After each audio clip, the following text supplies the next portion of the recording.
कर्डिले झालंय आपल्या मतदारसंघातील आहे. कधी पटलं न पटलं ह्या सगळ्या गोष्टी राजकारणात भेटल्या, पण ते आज नसणार आहे.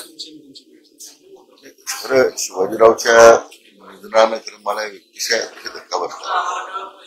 सकाळी मला ज्यावेळी फोन आला त्यावेळी ते दीपक साईदीप हॉस्पिटलमध्ये त्यांना नेलं होतं आणि तिथे डॉक्टर्सचे प्रयत्न होते, परंतु नंतर मला सांगण्यात आलं की त्यांचं हृदयविकाराच्या दूर करण्यात आलं. कालच पंडित प्रदीप मिश्राजींच्या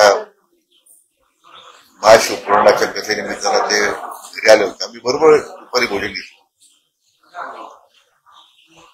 मला कल्पना सुद्धा करवत नाही की आम्ही काल भेटलेलो आहोत आणि त्या पद्धतीने अशा पद्धतीने एकदम अचानक ते निघून जातील.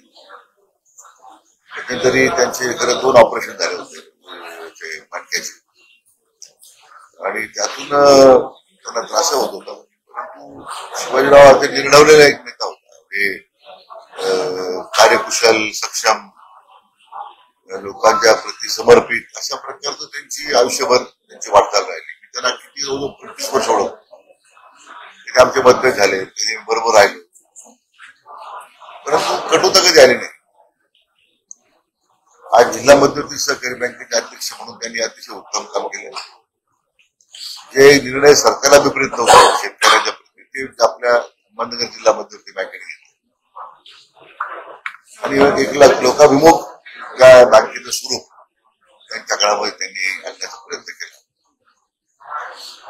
माझा अतिशय म्हणजे राजकीय मध्ये सोडून घेऊ ते तर नव्हतेच आमच्या कधी, तात्पुरते असायचे, परंतु माहिती आहे जवळचा स्नेही मित्र सहकारी गेल्याचं दुःख निश्चितपणे आज माझ्या मनात आहे.